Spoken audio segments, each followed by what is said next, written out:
కయీను సాతాను సంబంధి, దుష్టుని సంబంధి అని రాయబడింది.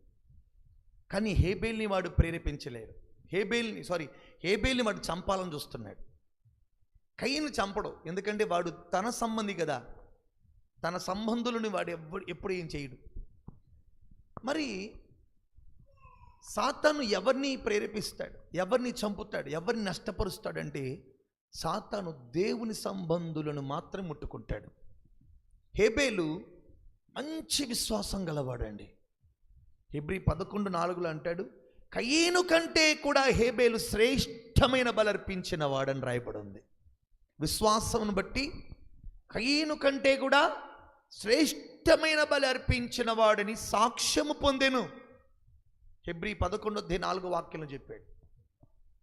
విశ్వాసం బట్టి హేబేలు కయీను కంటే కూడా శ్రేష్టమైన బలి దేవునికి అర్పించెను.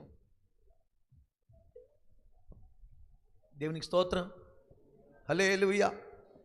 చూడండి, కానీ కయీన్ 3:12 యోహాను రాసిన మొదటి పత్రిక ప్రకారంగా కయీన్ ఎలా ఉన్నాడు? మనం కయీను వంటి వారమై ఉండరాదు, వాడు దుష్టుని సంబంధి అయి. చూడండి, ఎవరి సంబంధి? దుష్టుని సంబంధి అయి తన సహోదరుని చంపెను. కయీన్ జోలికి అపవాది రాలా, ఎవరి జోలికి వచ్చాడు? హేబేల్ జోలికి. ఎందుకోసం తెలియదు చెప్పండి? విశ్వాసం బట్టి చెప్పాలి. కయీన్ జోలికి వచ్చాడు అపవాది, మరి ఎవరి జోలికి వచ్చాడు? విశ్వాసం బట్టి శ్రేష్టమైన బలర్పించి తను తానే అర్పణగా అర్పించుకునే అనుభవంలో హేబేలు ఉన్నాడు. కయీను